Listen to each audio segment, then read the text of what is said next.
Hello, Tim from Fair Play Now on the 15th of February 2023. Well, there's some big things going on, it seems, in the world.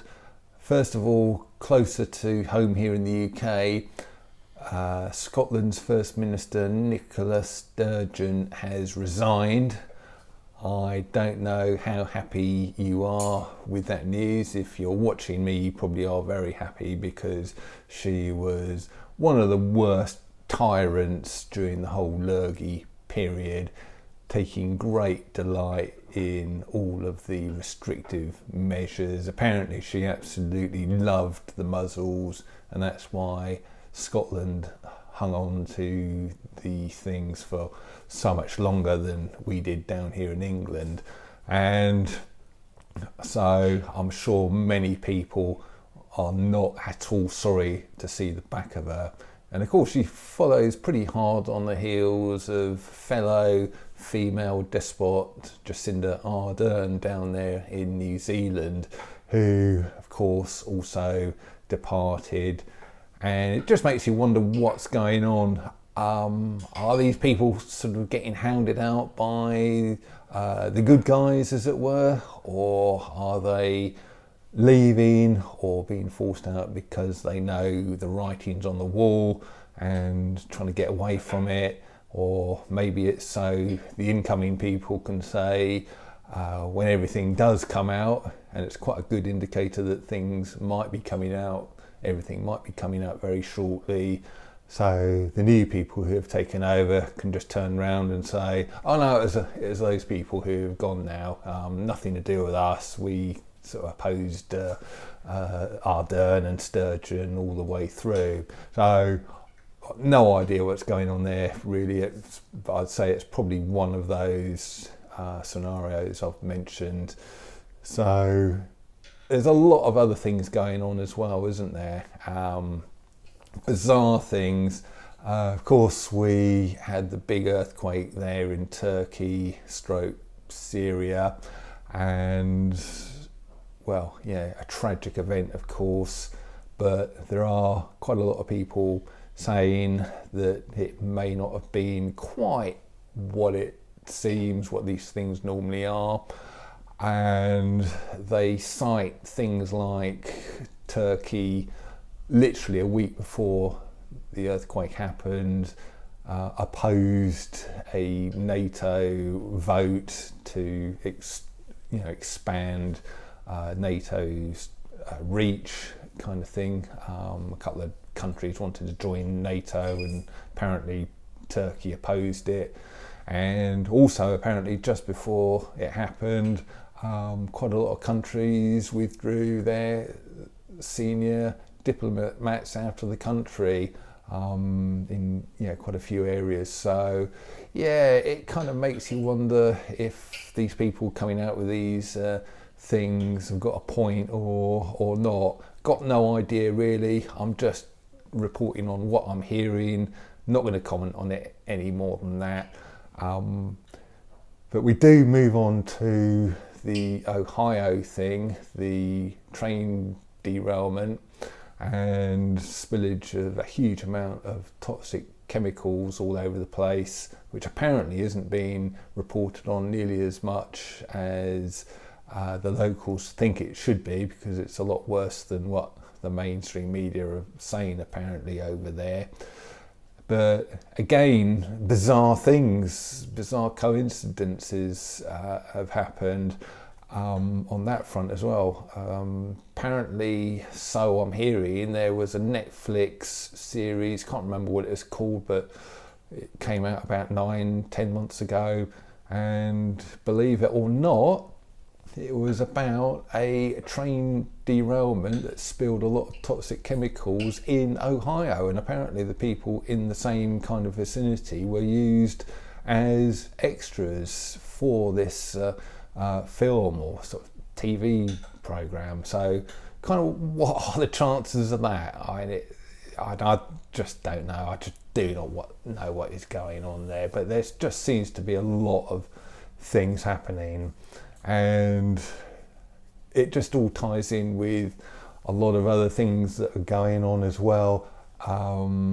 the introduction of all these sort of evil plans like 15-minute cities, 20-minute zones. That kind of leads me nicely into another mention for the event in Oxford on Saturday, the 18th of February. This Saturday coming, of course, at 1 p.m. in Broad Street, there in Oxford city centre. And the weather's not going to be too bad by the looks of it. I've just had a check that out, and it's going to be dry, and it's going to be sort of pretty mild as well, so don't let any concerns about wintry weather put you off if you're in two minds about whether to come or not.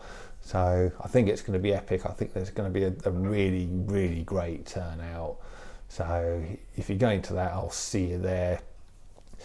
So I've been editing the footage I shot up at the event in, the Uprise and Shine event I attended at the weekend, and I uploaded the first speaker a couple of days ago.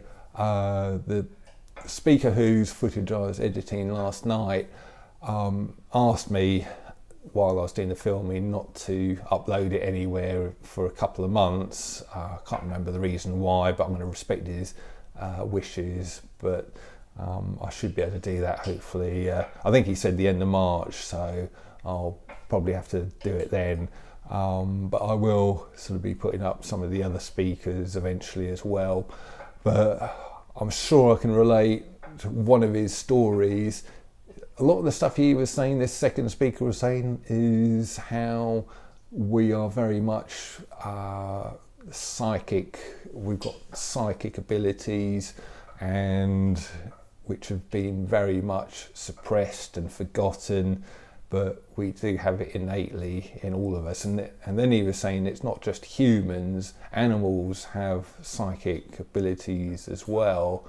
And he gave, I'm sure he could have actually chosen rather less gruesome examples, but I'll relate this one because it's stuck in my head because it is a bit gruesome. And it's, if you're an animal lover, I'm sorry, but it might not be the best example for you, but I'm going to relate it anyway because it is quite a powerful story, and it does demonstrate how animals have got psychic ability. So apparently the Russians, I'm guessing it is quite a few decades ago, decided to conduct this gruesome experiment. So there's a female rabbit who had just given birth to quite a few babies, and the Russians separated the sort of baby rabbits from their mother and left the mother there in Moscow or wherever in Russia it was, and took all of the babies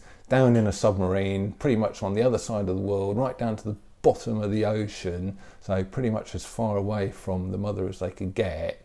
And then, this is the gruesome bit, sorry about this, but at random times they killed the babies one by one, as I say, randomly, over a period of a few hours or a few days, whatever it was, and then made a note of exactly when they did it.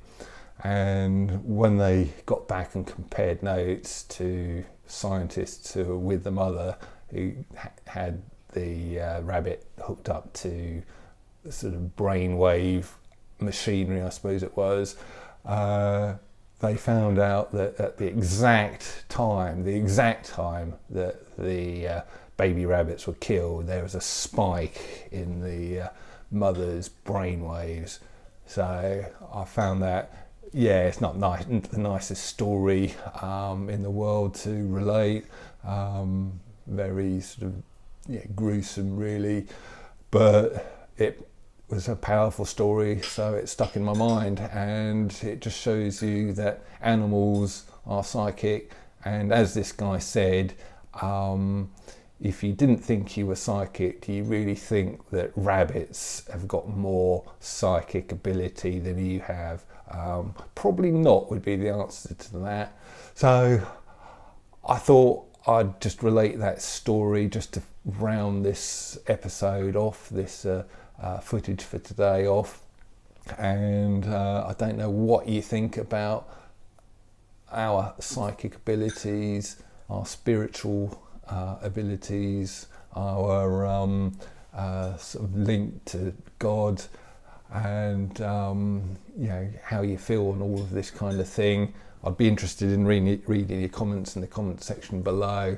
But yeah, I'm just here to relate things as I see them, as I hear them, and offer a few thoughts on them, and then just let you take it from there and come to your own conclusions. So, gonna leave it for today. Back tomorrow.